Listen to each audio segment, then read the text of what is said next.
Mental toughness and resilience is taking complete control of your thoughts, feelings, attitudes, opinions, and actions, especially under pressure. And people say, well, that's impossible. Nope, it's not impossible. And even if it is, I'm never going to stop trying to have complete control, because whose thoughts are they? They're my thoughts. Whose feelings are they? They're my feelings.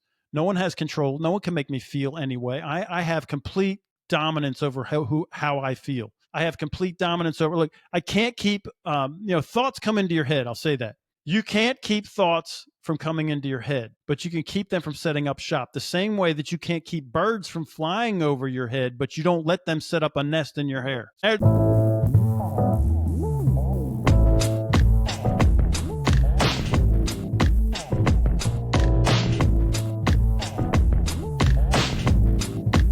Welcome to the Winner Circle. Today's episode is going to be very inspiring because we have a truly exceptional guest who embodies the essence of resilience and mental toughness in high-stake environments. His name is Dr. Andrew D. Wittman. He's a United States Marine Corps infantry combat veteran.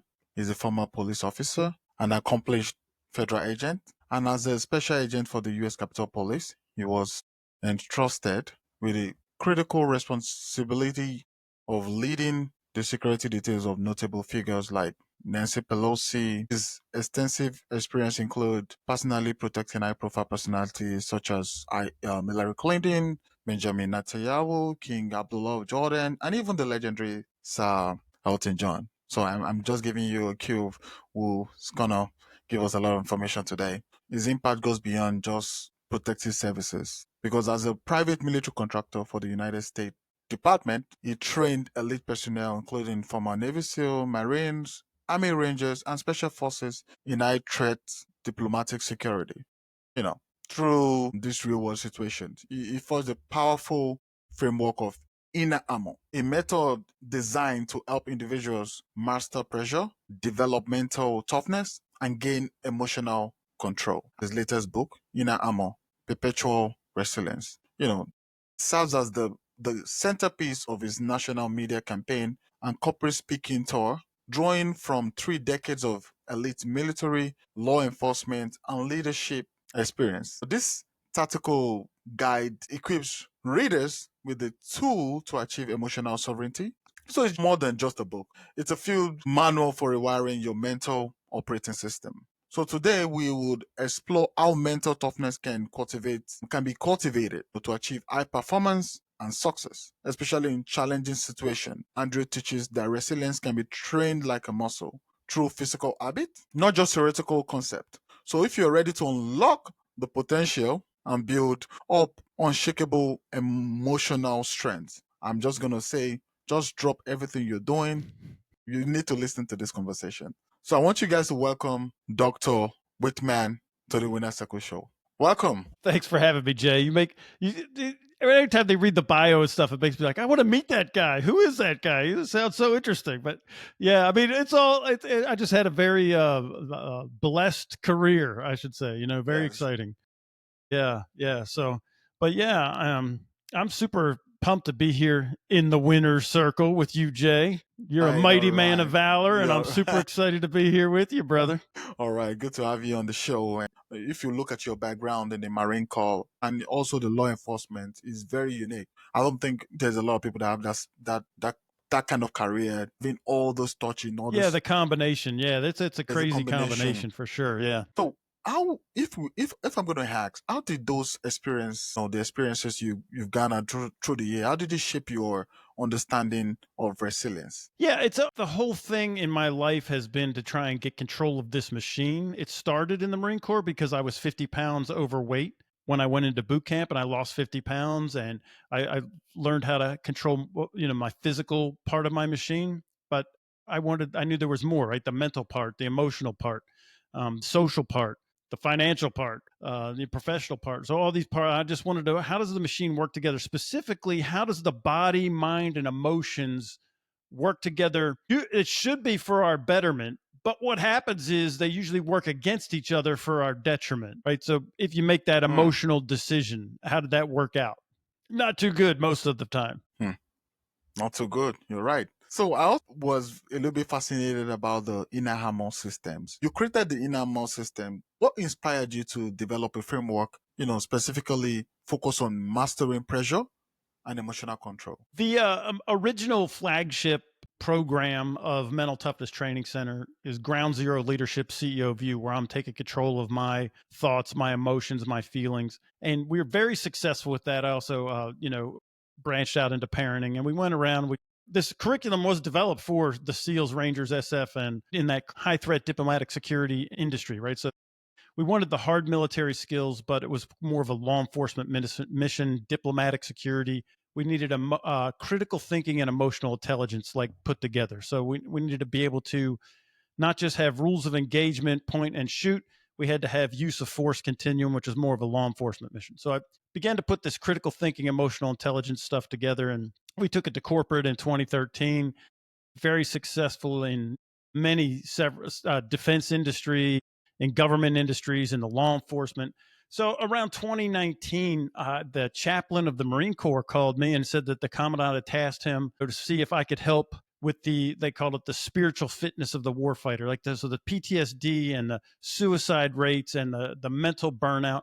Therapy, regular therapy wasn't moving the needle. Pills, and prescriptions weren't moving the needle.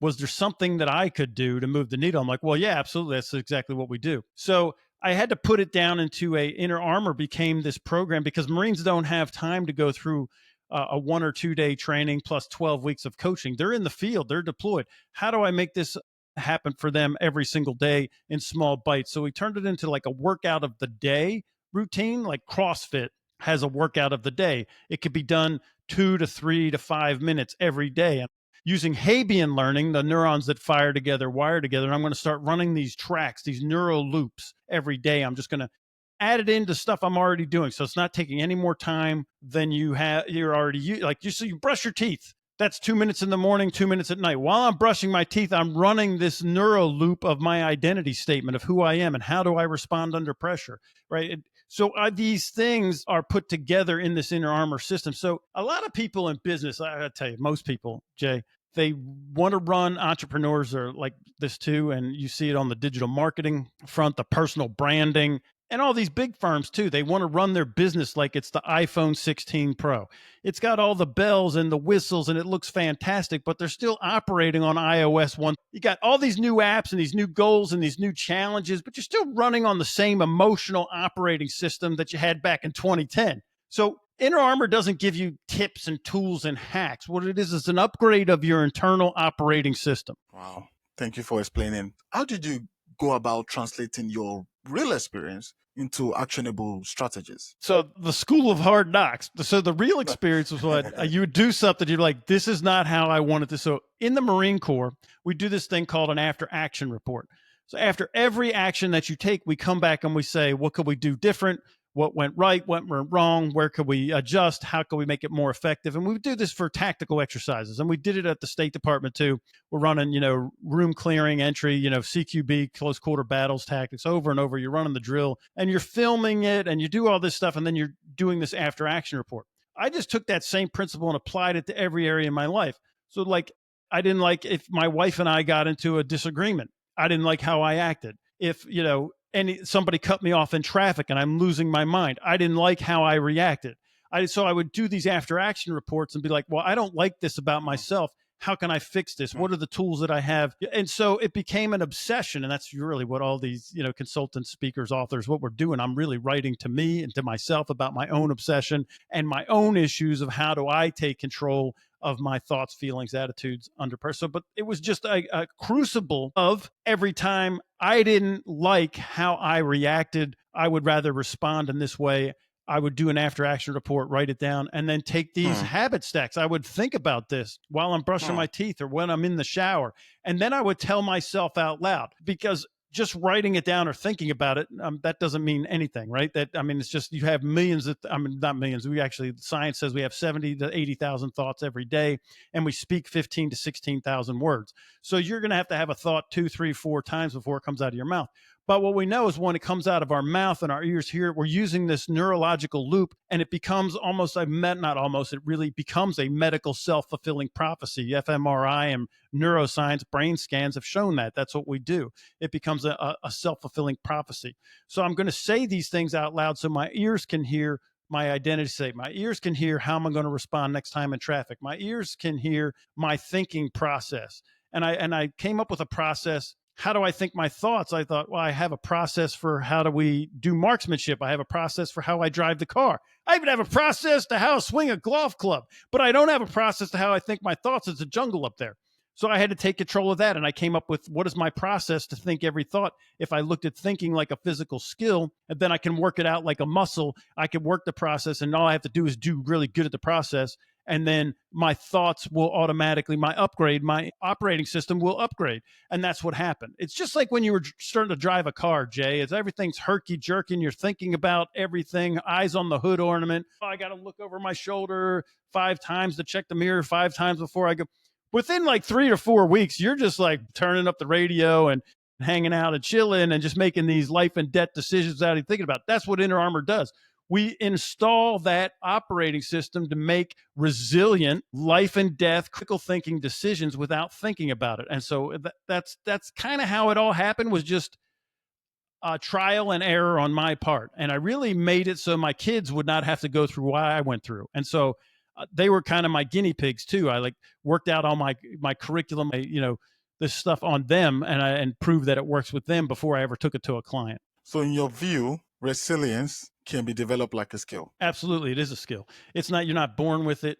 And it's a perishable skill. Like, just like people are like, well, you never forget how to ride a bike, but you could be really shaky on it if you get back on it, right? If it's been 20 years, you're like, I don't know, right? So it's a perishable skill. It's not like riding a bike. You want to keep practicing and training it every day. Just like any other, driving a car. If you haven't driven for 20 years, you're going to be scared to get into New York City traffic and drive and go through the leaks. Yeah, but I haven't done it 20 years. But if you're the cab driver, you'll fly and you're zinging and zanging, and it doesn't mean because you're practicing that skill, lots of live reps, right? Of course. So now, in your own view, what are some common misconceptions people have about resilience? I think the biggest misconception is that it's bouncing back from something bad that happened to you, and you wait until something bad happens, and then you bounce back. And I just thought that's super reactive. I don't want to wait till something bad happens to me before I figure out, do I have this or I don't have it, right? So I look at it, that's what I call the book Perpetual Resilience. I want to build this stuff so I'm not even waiting on bouncing back. I want to be better every time something hits me, and I'm not looking at falling over. I'm going to take the hits like Muhammad Ali, rope-a-dope. You just keep taking hits and taking hits and taking hits, and then you win, So I think that's the biggest misconception, is that it's just bouncing back after bad things happen, and it's reactive and it's not proactive or something that can be trained physically. It's almost like it's some magical thing and I hear this in business all the time. The guy that runs OpenAI, that Sam Altman, just said that his number one thing is resilience. And people say it all the time, but they have no idea how do we do it. It's just a talking point. It's like when people say you need critical thinking. Okay, what is it? What's critical thinking? What's your thinking matrix?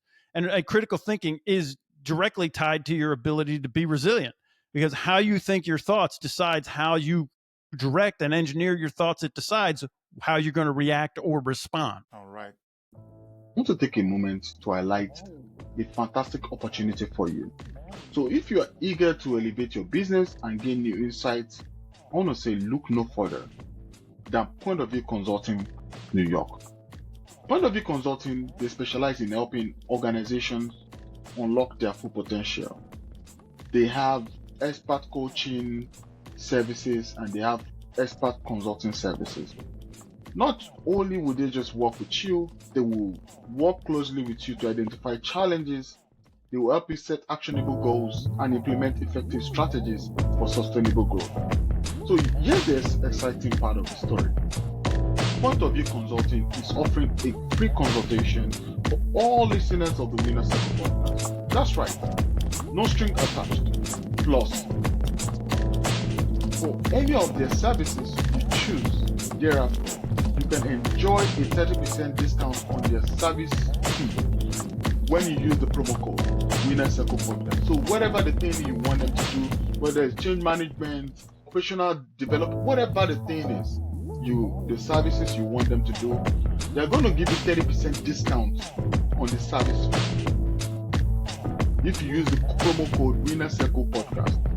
Whether you're a startup laying your foundation or an established business seeking innovative strategies, Point of View Consulting has the expert strategy to guide you every step of the way.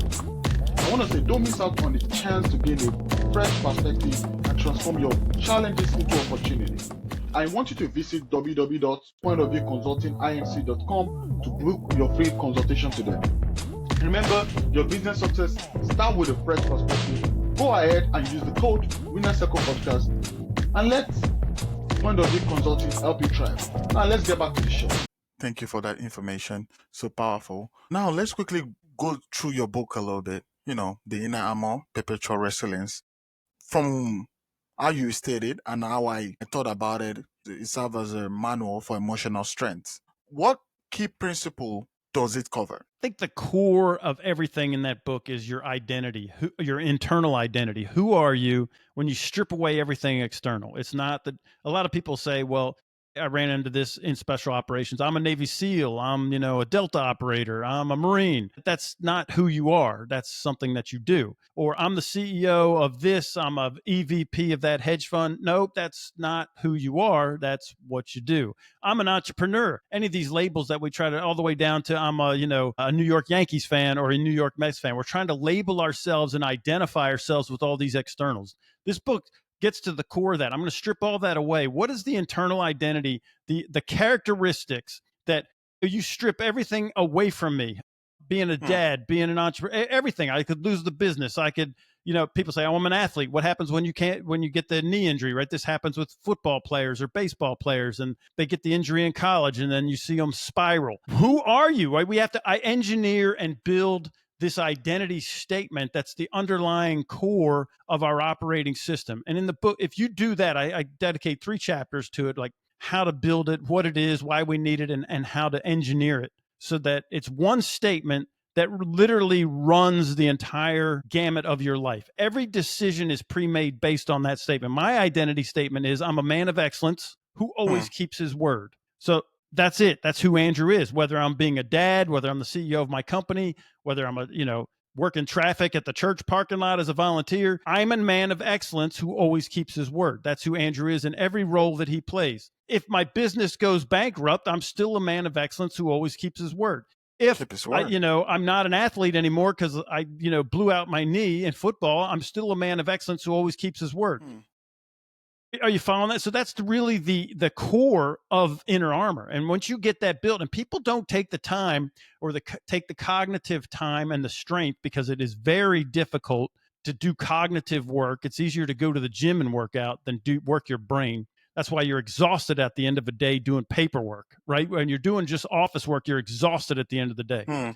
Whereas, you might be exhausted at the end of the day on the construction site, but it's not the same kind of exhaustion. Like you actually, when you use physical work, you actually get more energy back, right? The more you do physical working out, the stronger your muscles are, the more you could do. Your brain, a lot of people, they're so worn out at work that they won't take the time to work on themselves and use their cognitive processing energy on themselves.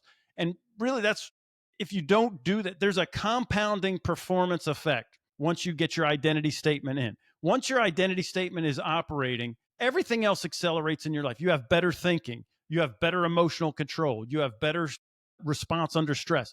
You're better at all these things because you have taken the time to say, this is who I am no matter what. And you pre-decide. Every decision in life is already pre-decided. Like, I'm a man of excellence. That means I can't half-step anything. I'm not going to do anything that I don't put my best effort in. If it's something I'm not going to put my best effort in, I'm probably not going to do it. So I stopped playing golf like in high school because I knew I would not be very good at it unless I put massive amounts of time into it. So I just don't even play it because I know I'm not. And people are like, well, that's dumb. Not really, because think about this. If you focused what you're really great at, then you can actually have an impact on the world. It should be focused. I can't be great at a bunch of things. Where's the statement? That saying, jack of all trades, master of none. I want to master a trade, and and you want to master whatever your purpose is, and your identity sets you up to do that. So, and that purpose is the next thing in the book. After you have your identity, then you're going to figure out what your purpose and your mission is. Just like the Games of Thrones, we have like the Lannister, they owe nobody. That's their motto. That's their ethos. No matter what, they don't owe anybody. They make sure they pay you back if they borrow anything from you. I really agree with your statement that we need to have what we stand for. Because if you don't stand for something, you fall for anything. For anything. So you fall for anything, right? That's the end of that. It's true. If you look at all these principles, because these principles they are very key principle, how can readers, people who read the book, how can they apply these principles in their everyday lives? So the book's written like a manual. It's not a narrative. It's 23 chapters or sections, and it's really like every week if you took a chapter, and it gives you a daily practice to do for the week. It gives you a field drill to do. It breaks it down, and it gives you like this executive summary. So you could remind yourself on 5 bullet points what I went over in the chapter, which is only like 3 to 5 pages long anyway. It's just to understand what the concept is, and then we're going to practice it. And if you do the daily drill 7 times, then you're good, right? You're starting to work that neurological loop before you go on to the next one. So I wouldn't say sit down and read the book and then like put it on the shelf. That's not this deal. That's not what this is. This is if you went through the book twice in a year, you're going to you're going to upgrade your thinking. You're going to upgrade your emotional sovereignty. You're going to upgrade your responses. You're going to upgrade how you handle pressure and stress. You're going to upgrade how you make your decisions. You're going to upgrade all those things in your life automatically by doing the weekly drills. But that's what you have to do, is sit down and actually do them. And a lot of doing them, and is like I said, while you're brushing your teeth, it's not anything you're not doing already. You're actually doing these things. I'm just going to point it in the right direction. We are already saying things in our head and to ourselves out loud that is detrimental to us, that it's not helping us. So what I'm going to do is just rewire how I think and say my thoughts to myself, basically. That instead of like saying the other shoe is going to drop. We always do when it rains, it pours. These sayings that are just like floating around out there that we've grabbed onto, I'm going to say like that, not that it rains, it pours. When it rains, we're watering my field, so I'm going to have a big harvest. So you see how I'm just reframing it and how I talk. Yeah, when the other shoe drops, that's great because now I have a pair of new shoes. It was terrible only having one shoe, right? This is the kind of stuff but we don't even think about it. We're just like tunnel vision on this. Wow, man, that's powerful to digest. I'm sure the listeners are really enjoying this episode of the podcast. So now let's quickly go to something practical. I know you trained elite military and law enforcement personnel. In your own view, what difference have you noticed in how they approach resilience compared to average person, average civilian? Well, the first thing is when you're dealing with military, they think they have mental toughness because they have a physical element that they have. So they confuse physical toughness with mental toughness, right? So I learned that in the Marine Corps. You could be physically tough and have no emotional control. So it's really difficult to have emotional control and to control your thoughts. That's mental toughness. But when we think about military stuff, they're already made the first cut because there's 3, I call them members in our boardroom: body, mind, and emotions. And when you get together and have a boardroom meeting, I ask who wins the vote, usually body, mind, or emotions. Emotions usually run the boardroom, but there's 2 votes. It's the body is the swing vote because the mind and the emotions, they'll never agree with each other. They're like diametrically opposed. One's not, it wants to think things through, and the other one wants to react. One wants to respond and be logical. The other one wants to spiral out of control, either happy or, in the dumps, one or the other, right? So the body is the swing vote. With the military, because they've dominated their body, which we already know the spirit is willing, but the flesh is weak. The body is the weakest point of our being. It's the easiest part to dominate. They've dominated that. So they are prime candidates for emotional and mental toughness because they've already done their physical toughness. They get their body under control and they dominate. Now, a lot of civilians, the last time they dominated their body was when they got potty trained and got out of diapers. Like that was it. They eat whatever they want to eat when they want to eat it. They go to bed when they want to. They get up when they want to, or to the alarm clock because they have to. They're very undisciplined. They don't dominate their body. Their bodies dominate them, and their body sides with their emotions. So that's why we're spiraling out of control under stress. This is huge because stress really exposes actually who you are and what your operating system is. All we have to do is dial up a little bit of stress and I'll find the real you. And it doesn't take much. It could be a traffic jam. Somebody cut you off in traffic. It could be the trash didn't get picked up 3 days in a row. I mean, in New York City, if the trash guys go on strike, watch how fast all the stressors come out, like when the trash starts piling up, right? So these are the things that we need to keep in mind, is that our body is siding with our emotions. And when we're looking at a military person, they usually have dominated their body enough to have to get up at 4:30 in the morning and go for a 10-mile run with boots, utes, and flak jackets. They've already dominated that. So they're a quick candidate to get a hold of this mental and emotional resilience. Does that make sense? Yeah, it makes perfect sense. I really love the way you put the word. Now, you spoke a lot about emotions, and I also understand the word emotional sovereignty. So for you, how do you define emotional sovereignty? And why is it very important that leaders and high performers and entrepreneurs know how important is it for them? That's a great question. This is huge. This is really why we keep ending up in the ditch. Well, first off, emotional sovereignty. Sovereignty means like the king's domain, right? It's you have dominion over. I want to have dominion over my emotions. I don't want my emotions to have dominion over me. And that's usually our emotions are running the show.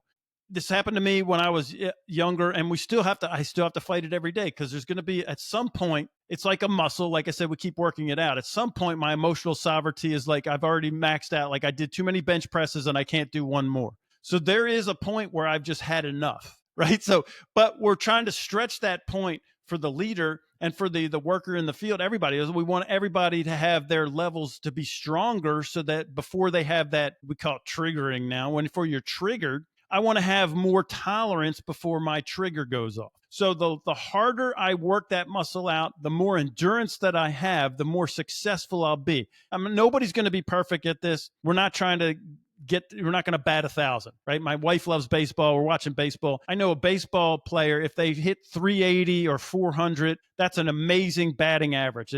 But that's only, listen, that means you're failing 65 to 70% of the time to have this average, So, but they're a great player. And this is the same thing we want to do. We're going to try and increase our batting average by increasing our emotional sovereignty. There's no, again, perfectionism is out.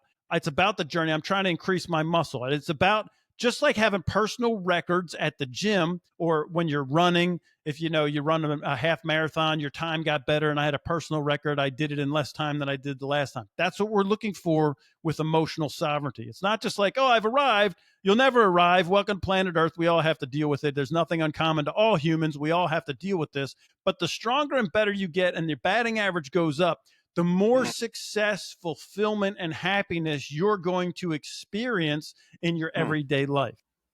That's so powerful note there. You often emphasize physical habit as part of developing resilience. Is that true? Absolutely.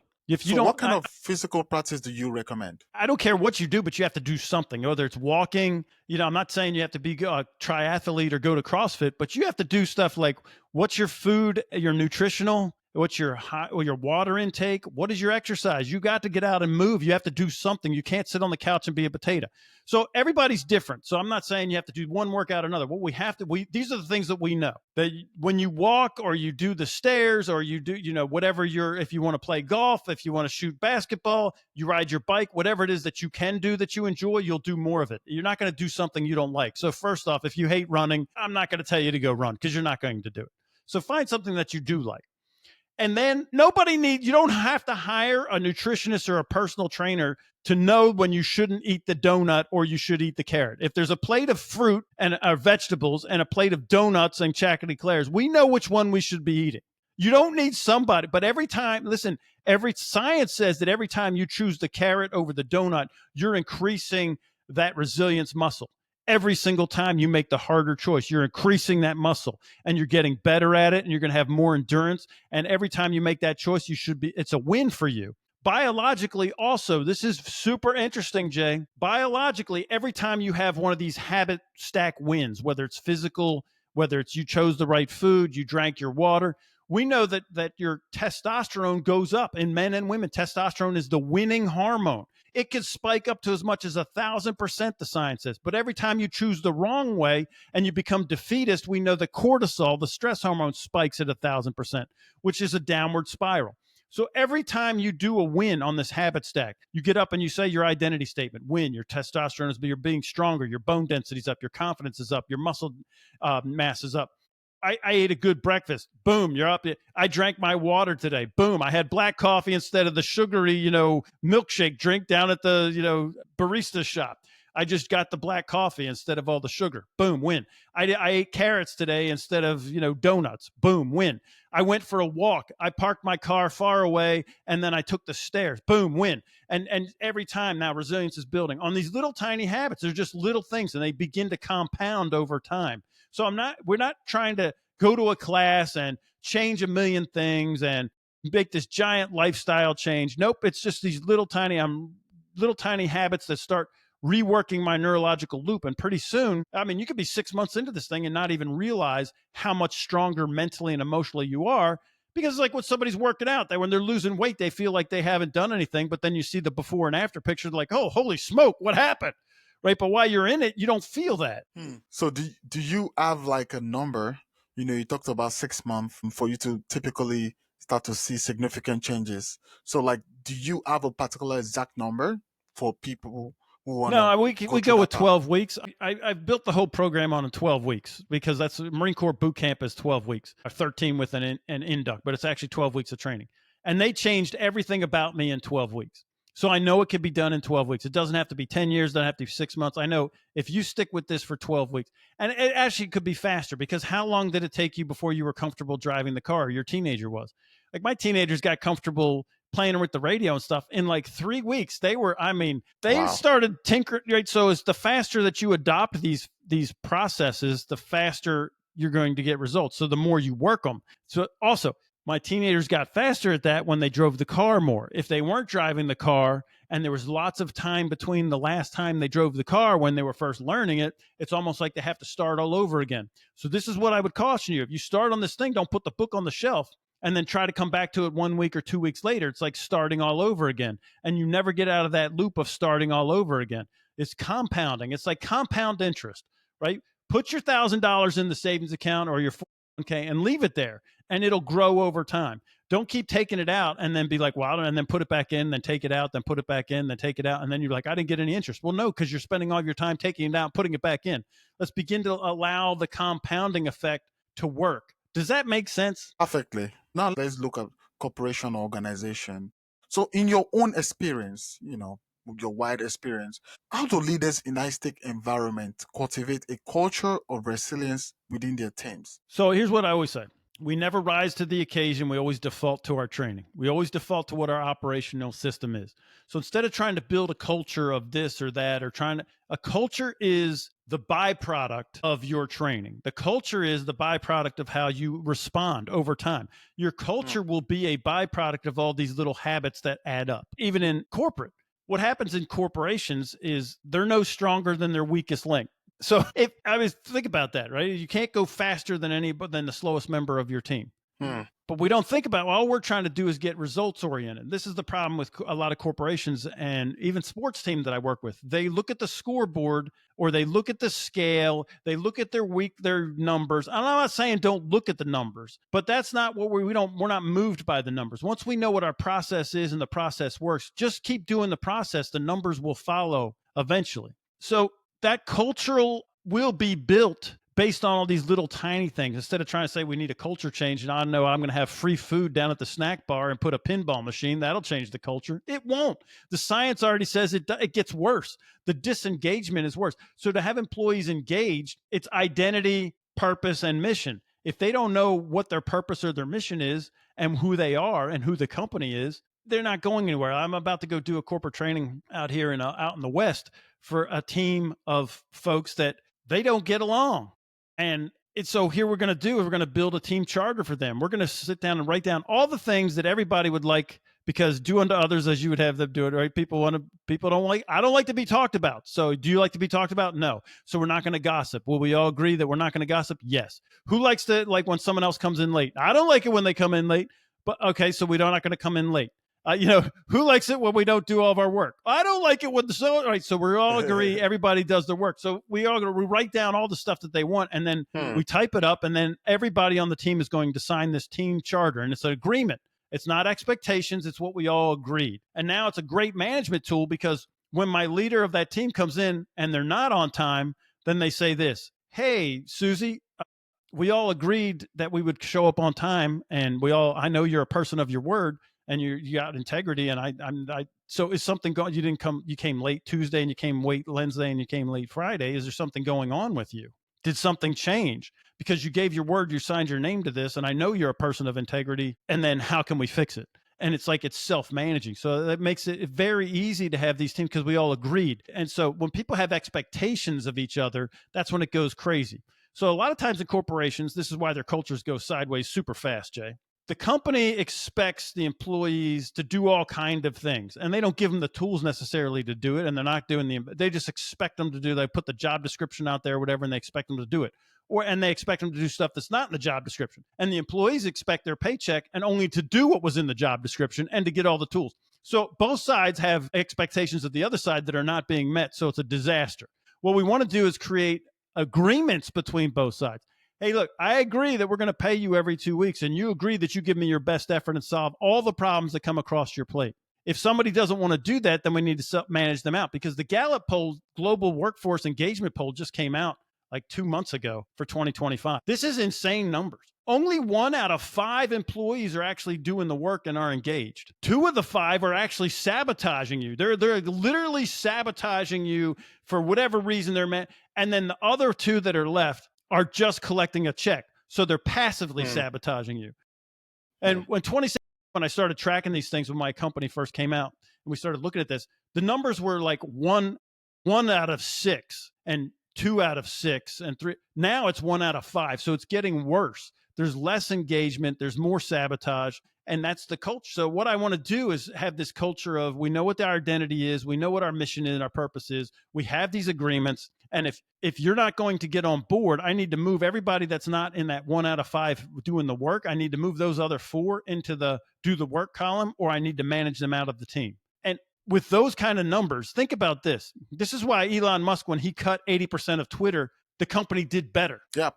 That was a big because move. 80% of those people were just sabotaging or taking checks. And the numbers proved that out. Once he fired them, got rid of all of them. Next thing, the company's more profitable. We're actually doing more work. Think about Nick Saban is a coach for Alabama football. He just retired. One of my mentors. He said this, that high performers cannot stand to be around mediocre or bad performers, and bad and mediocre performers can't stand to be around high performers. When you cut out the dead weight in the culture, the high performers are going to you're letting them run. But if they're spending all their time with all the negative Nellies and everybody saying I call them the Americans, I can't do this and I can't do that, and we can't get this done, and all the reasons why we can't do something, I don't even need you on my team, right? So this is how we change the culture. We change their thinking. I'm an American. I can do this and we can get it done. And if it were possible, how would we do this? And then now we've changed the entire culture based on our thinking, not these hacks and these productivity hacks and pinball machines and free donuts or bagels and, taking trips to the Bahamas. All that, it's nonsense. That stuff is not changing anything. It's Band-Aids on bullet holes. Band-Aids. You can tell I'm getting I'm intense about this stuff because we went into one defense contractor. They were getting fined $1 million a day because they were not meeting the contract. So we get in there, they're going to be out of business in 21 days, dude. They could not, they were going to be done in 21 days. They couldn't. So we came in, went to work, changed it, immediately stopped the bleeding. No more fines. So let's find out exactly what's in the contract. What do we have to do to stop getting the fines? That's the first thing. Stop going backwards. So we did that immediately. So the next 3 weeks, we're not getting fined, but now we're in the contract figuring out how do I fulfill the contract? Because they were like the dog that chased the car. They caught the car, and now what do I do with it? They signed their name on it. They can't fulfill the contract, and but they're getting fined because they're not. And so anyway, within the next 8 months, we did get them $17 million in contract wins. They fulfilled the contract. That's a $34 million swing just based on this. And they were spiraling, and everybody says we can't do it. And once you're in that loop of we can't, that's a rehearsed response. And every time you say the complaint or you say that we can't, the neurological loop is built longer and stronger, and now we can't, and you actually believe that you can't, and now that becomes a self-fulfilling prophecy. You can't. So we have to change that to we can, and how do we? And then next thing you know, $34 million swing in a 7-month period. My God, that's a big deal. So I know a lot of business want to initiate the resilience strategy in their teams. But what new challenges do you think leaders will face in fostering resilience in their team? Hey, winners, as we continue our journey together today, I want to share something truly special with you. Over the years, I've had the privilege of coaching countless business owners, entrepreneurs, leaders, guiding them to achieve breakthrough results and unlocking their full potential.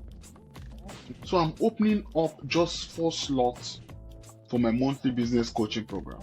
That's right, 4 slots. After being fully booked for the past 3 years, if you're ready to elevate your business with personalized guidance, proven strategy, and a supportive community, I'm here to help you navigate challenges, refine your vision, and achieve your goals. So if you're committed to taking your business to the next level, I want to hear from you. Reach out to me directly at jay@winnercirclewithj.com and discuss how we can work together to build the future your business deserves. So don't wait. This is your moment. Join Winner Circle and let's embark on this transformative journey towards success together. And now let's dive back into today's episode. And we've seen it. I went into the city of Philadelphia, and it was a law enforcement, and they had no leadership training, so they brought us in, and none of their sergeants had ever been trained. So the sergeants are first line supervisors. I trained all 150 of them. I mean, I was in that place for 4 weeks. Every week I went through all of them. And next thing, and then I left. Then I get a call back, and now the upper staff command they're like, we need that training for everybody, lieutenants, captains, majors, and the commanders, because the sergeants are pushing us. So we went into the middle, and they affected that culture change. Now, here's the thing. So if you're going to do resilience, you as leaders, it better start with you, because if we start down in the bottom, they're going to make you own up to the game, because we're going to teach them how to think critically. We're going to teach them how to respond and not react. We're going to teach them to make great decisions, and you're going to be left behind and looking silly to your subordinates. So I would say your biggest challenge is getting yourself on board before, your subordinates overtake you. This is a note to ponder.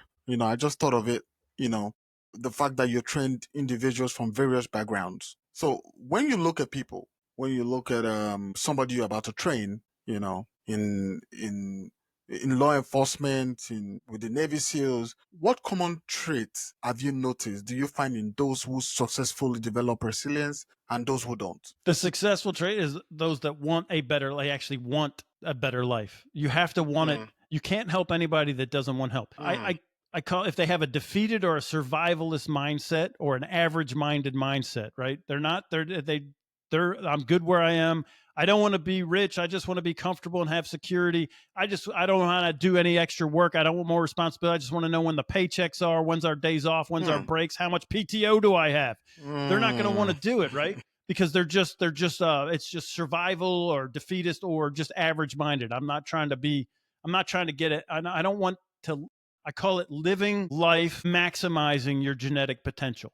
I want to be the best, whatever my genes are. I have whatever my genetic potential is, I want to maximize that. Whether it's my gifts and talents in art, or it's in science, or it's in language, or it's in business, or whatever I'm wired to do that's in my DNA genetically, I want to maximize that and have biggest amount of impact I can on planet Earth. Those that want to do that will eat this stuff up and run like rockets. The ones that don't, I'll at least help you. I'll at least help the ones that don't want to get better to not sabotage the rest of everybody, right? I want to at least bring them to a point where we're not panicking, where we're not choking. At least just get to a baseline where we're not sabotaging. Like that, at least move there, right? Stop the $1 million a day fine. Let's stop that, and then we can move on, and then we can. Are you following that? Yes. Yeah. So now mentality is very important. That means if they are not ready to grasp what you're introducing to them, there's nothing you can do in real sense. So they have to be ready to take the Yeah, there's energy. like that. This is one of those old sayings, right? You could lead the horse to water, but you can't make them drink You it, can't force it. right? And that's true. That's one of those old, like a penny saved, penny earned. I don't know what that is, but you can't make somebody eat. You can't make somebody take it. You can't make somebody do the work. And that's really, it's always a personal decision at the end. And that's why when we go into corporations, my job when I go in is to get you to you're on board and you're helping the mission and you're helping the team and you're helping the purpose and you're making it better, or I need you to get out of the organization. And I'll use those same numbers of Twitter. And the federal government just did they just got rid of a bunch of people too in the federal government too. We didn't collapse. Everybody's, it's going to be right. We find out all these people are just there's so many. Jay, whenever I hear what the unemployment numbers are, I want to know what the fake employment numbers are. Maybe these people unemployed. At least they're being honest and not trying to take a check. I want to know how many people are taking a check but not working. And Gallup tells me that it's 4 out of 5 out of every employee, including in the boardroom, including in the executive suite. Right? And I would go into a football team, a Division I collegiate football team, and I'll say these numbers, and people, I'm like, don't point at them because you already know the team members and the coaches that are sabotaging. You already know in your mind. When I say these numbers, people are looking, I'll be in the boardroom saying, I'm like, don't point at anybody. Just be cool. And if it's you, just act like it's nothing because we'll never know. But everybody in the room has already have in their mind who the saboteurs are or who's just collecting a check or who's actually carrying the load. We all know it. We don't even have to say it. Right. I need to, this is getting interesting, and I'm sure a lot of our listeners are really enjoying it bit by bit because they can resonate with all the information you're sharing right now. And I also know you've worked with high profile individuals. I really want us to touch onto that too. So how do you help them manage the unique pressures that comes with their status? How do you do that? Mostly just keep them out of their own way. The biggest job when I'm protecting all of them is just to keep them from looking bad, being embarrassed or putting them in a position that doesn't look like that would take away from what they're trying to do. And, it's not just it's whatever. I did it with my kids too, right? So at no time did I ever, when my kids were little, let's say they had an accident when they were just learning how to be potty trained and they're 4 years old. Well, we're not going to make a big deal about it. We just act like nothing happened. We get them in the car, we clean them up, and then you're back to the store. Are you following that, right? This is what we want to do. You're going to minimize the impact that it has on their reputation, if you will, and how people receive them. And that's really the big thing with these high profile folks is that you can't not only, again, I'm not there to create an incident, but I need to stop every incident that can happen, whether it's with an airline attendant or, whenever I hear like a celebrity or whatever, like they didn't leave a good enough tip or they were mean to the service staff or the wait staff. I know that their protective detail isn't doing the job, right? Because a lot of these people won't do the resilience training I'm doing, but as the protectee, the protector and my protectee, I've got to make sure that I'm going to cover for all those things for them. Love covers a multitude of sins, right? So I'm going to go in there and I'm going to make sure that, and this happened to me, man. I'll be like, you have to carry cash around because I'm going to have to tip these people out of my own pocket for the mission. I would never do that. I'm like, well, that's why you weren't doing the job. That's why you weren't the agent in charge. Right. That's why. And you make yourself indispensable. And here's another thing for those people in corporate. If you want to raise and you don't think you're getting paid enough, solve a bigger problem. Like if you're not, I try to solve 100 times what they're paying me, 100 times, but minimum should be 10. You should be producing 10 times the amount, generating 10 times the amount of revenue or cost savings based on what they're putting into you. And if you don't have that mindset and become indispensable, you're not going to get promoted. The people that get promoted and get paid more solve higher level problems on a consistent level. And I learned that from those high profile individuals. They're the ones they're looking for. Who is it? And I heard Barack Obama say this in an interview. He's like, if you're a young person, whatever your job is, if it's to get the lunch, be the absolute best at getting the lunch. If someone didn't want pickles, they didn't get pickles. If someone wanted 2 napkins, they got 2 napkins.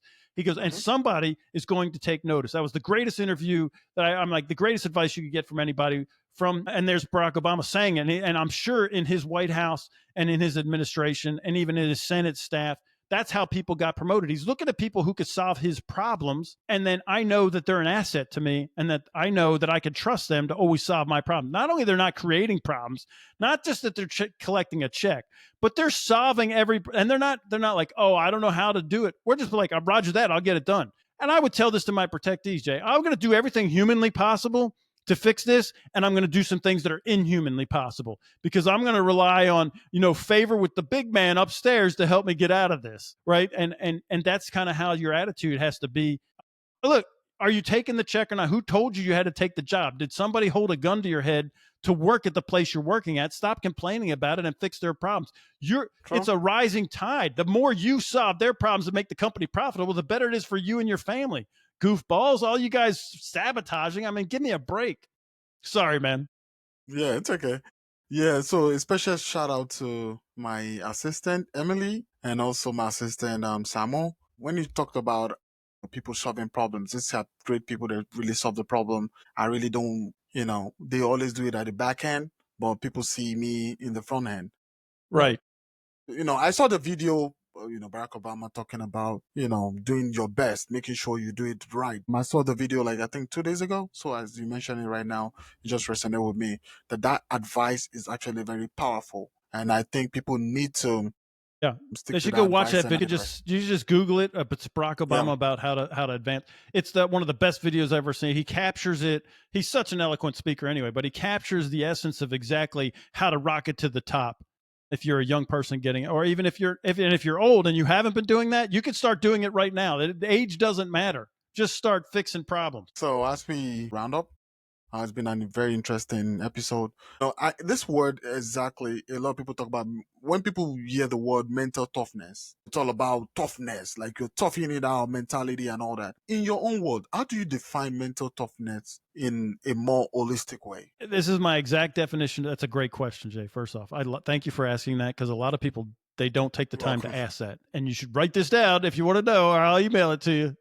Yeah. Mental toughness and resilience is taking complete control of your thoughts, feelings, attitudes, opinions, and actions, especially under pressure. And people say, well, that's impossible. Nope, it's not impossible. And even if it is, I'm never going to stop trying to have complete control, because whose thoughts are they? They're my thoughts. Whose feelings are they? They're my feelings. No one has control. No one can make me feel any way. I have complete dominance over how I feel. I have complete dominance over, look, I can't keep, thoughts come into your head. I'll say that. You can't keep thoughts from coming into your head, but you can keep them from setting up shop. The same way that you can't keep birds from flying over your head, but you don't let them set up a nest in your hair. So think about that picture of mental toughness. Is a thought comes like a bird flies over your head, they're gone, you don't do anything about it. But if a bird landed on your head and started pecking to make a nest, you would do all kind of crazy things to get it off. But people don't do that with thoughts. They have these awful thoughts set up in their head of limited, I can't do it, pessimism, the traffic's always bad, the country's going to hell in a handbasket, and it makes a nest in there, right? So mental toughness is, I'm not letting those birds make a nest in my hair. I can't keep the thoughts. Yes, there's always going to be thoughts that come in, but I'm getting rid of every thought that doesn't help me in my identity, doesn't help me hit my target. And that's a great question. I ask this question: is this, whatever thought it is this thought helping me or hurting me? It's a binary choice. If it's not helping me, it's out the door. That's perfect. And there's the definition of mental toughness, man. Is it helping me, or is this thought helping me or hurting me? Is this emotion helping me or hurting me? Is this word coming out of my mouth helping me or hurting me? Is this email I'm about to type? Is this text I'm about to is it helping me or hurting me? Thank you for helping me define that, and also helping the listeners to understand that particular word. So if there's one singular takeaway from all your research and also your experiences that you wish everyone would implement, what would it be? I wish everyone would implement to get an internal identity, that they would have all the characteristics of things that who they want to be, who they are, and who they want to be, who they aspire to be, and those internal characteristics. If everybody built that, your life is literally going to transform. And do the work and put that in. Engineer your identity. You don't have to just be that feather floating around in the wind like on Forrest Gump, or the box of chocolates, get whatever you get. You can engineer and decide, who do you want to be? You engineer, how do I want to respond to these situations? What kind of person do I want to be? And I have this question, like, in the book, I say this, that your identity statement, would it be good on your tombstone? Is it a good obituary? Like on my tombstone, if I ever have one, if I did have one, Andrew D. Wittman, he was a man of excellence who always kept his word, on my tombstone, or that was my obituary, then I'm good. I did everything that I set out to do in life, whether it was a win or a loss or whoever. And everyone could say that, yep. whether you liked Andrew or you hated Andrew, that guy was right. He always gave his best effort, and he did keep his word. We want everybody to do that. If everybody did that, this whole country and the world would be a way better place. We wouldn't have the chaos that we have now. We wouldn't have the emotional turmoil that we have, the internal strengths that they aspired to, and they made that their operating code. Thank you so much for that beautiful word. What advice would you give to our listeners, and how best can they reach out to you if they want to learn more about resilience? Yeah, no. So if you're leading a business, a crew or team, or you're an entrepreneur or just you're an individual and you've hit the wall with all these surface level hacks and tips and tricks, and everybody's selling you another book and another course and it doesn't move the needle, let's get to the root cause. I would say just get to the root cause. Redo your entire operating system, mental and emotional. I have stuff there for your listeners. They can grab the Inner Armor book. It's on audio, booked, ebook, and paperback. My partner Dutch Coleman and there's 300 episodes up there on the YouTube channel at Warrior Tough PhD. DM me, call me, right? So if you went to getwarriortough.com/podcast, I'm offering like a free 30-minute strategy call because you're only for your podcast listeners, Jay, though, because listen, I charge for those 30-minute calls, dude. Yeah, thank you so much. I know, right? But for you guys, if you go on there and you click, you find a spot in my calendar. It's filling up fast, but you find a spot on my calendar. It's just for you guys, your listeners. I put it up there today. It's a strategy call. Book it on my calendar. Well, 30 minutes and I'll have a one-on-one. Listen, and here's the thing. Whenever I get on these calls, I feel like someone's going to high pressure close me on a high ticket. I have nothing to sell you. Okay. All I'm going to do is have the call with you. Okay.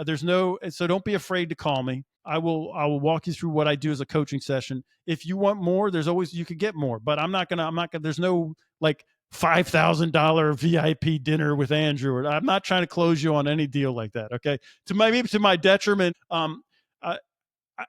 I'm not in it for, listen, every venture has to be profitable or else it won't sustain itself. So I do have to make money, but I'm not trying to manipulate people because we know how to do it. We know the sales and the marketing gimmicks to make it, but that doesn't help anybody, right? And I don't want to have to stand before my maker and give an account of how I tricked people out of cash. I'd rather say, hey, you know what? I helped whoever I could help. That's powerful. And thank you so much. And that brings us to the end of another powerful episode of the Winner Circle podcast. I want to say a heartfelt thank you to Dr. Wittman for sharing this invaluable insight on developing resilience and mental toughness in high-stake environment. Also, to my listeners, if you enjoyed this conversation, just as much as I did, please take a moment to subscribe and review the podcast on your favorite platform, Spotify, Apple, Listen Note, everywhere you are. And also, just know that the goal is not just to be tough. The goal is to be mentally tough, which is very important. All right. And also to be emotionally tough. I think you put the word emotional sovereignty is very important also. So I've learned quite a number of things today. And I personally am going to rewatch the video of this podcast. I know you're watching live right now, but just remember, you can always watch the recorded version of this video. And just stay tuned and follow us on all platforms so you can get to watch this. All right. So thank you, everyone. And thank you to Dr. Andrew. And until next time, remember one word, always feel forward. Don't feel backward. You fail, you stand up, and you move forward. I want to wish you success in all your endeavors. Thank you, everyone. Have a nice day, guys.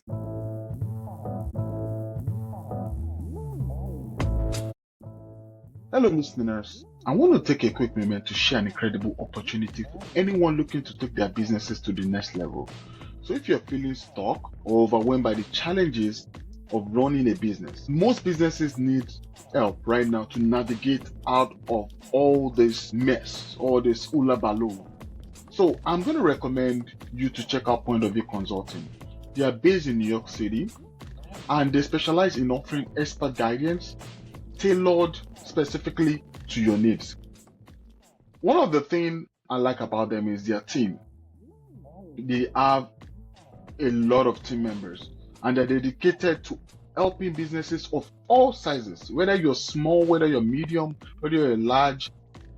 They will help you identify your strengths and weakness. They will also develop effective strategies. For my listeners, or for the listeners of the Winner Circle podcast, you can get 30% off your first consultation by using the code Winner Circle Podcast when you sign up.